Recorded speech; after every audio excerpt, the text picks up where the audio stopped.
So on Friday, you always got to be alert to what's going on in Washington because the politicians and the bureaucracies always like to put out bad news on Fridays. Sure enough, the Department of Justice Inspector General put out information that put out the report on Andrew McCabe. Now, Andrew McCabe was the FBI #2 who was fired by Attorney General Sessions because of lack of candor. And so you have this IG report that explores it in detail.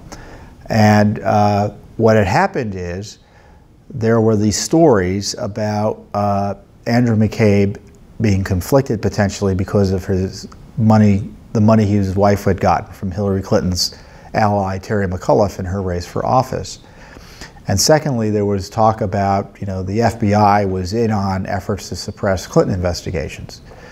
Well, he had reason to respond to that to protect himself personally, and he authorized the leak of information confirming the existence of an investigation into the Clinton Foundation. And the IG found that he lied to Comey about it, and he lied repeatedly to investigators in the Justice Department and FBI about it. And that's the reason he was fired, lack of candor under oath, which I think is a crime, which leads to the question whether he's going to be prosecuted or not. Now, Comey was concerned about the leak, and he had a conversation with McCabe about it, and Comey says McCabe gave him the impression he didn't leak it. McCabe says he told Comey he did leak it, and it was authorized by him because he is technically able to leak materials. I guess they're authorized leaks. Only in government do you have authorized leaks.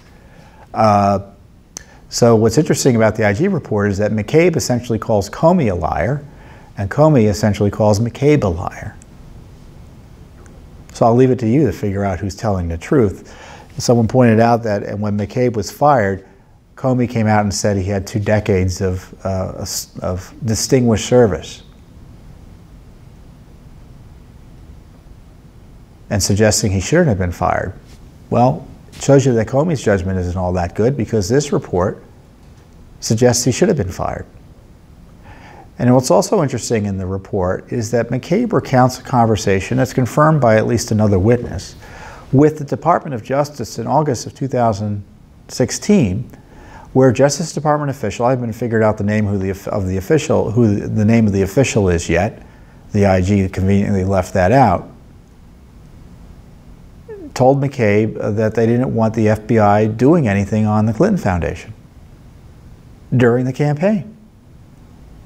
So we've got this IG report talking about McCabe's lies, but the real big story, which I'm sure the liberal media won't focus on, but I'm telling you about, is that there's this new evidence that the Department of Justice under Barack Obama and Loretta Lynch intervened or attempted to intervene to stop a Clinton Foundation investigation.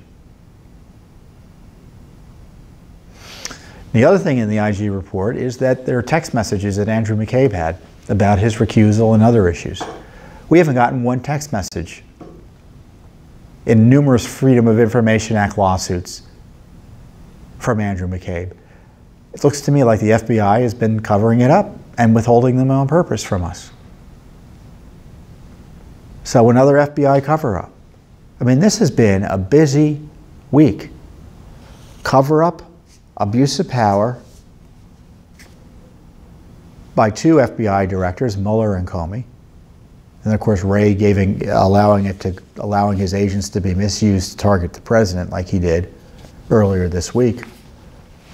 The FBI and DOJ think they are not answerable to anyone, and least alone the President of the United States. And the President should remind them they work for him and to stop these abuses of the rule of law. And I don't believe that McCabe's should be able, that Mueller should be able to do, complete his work. Well, if his work means targeting people who otherwise wouldn't be targeted with criminal investigations, I think there's an obligation to stop him from that work.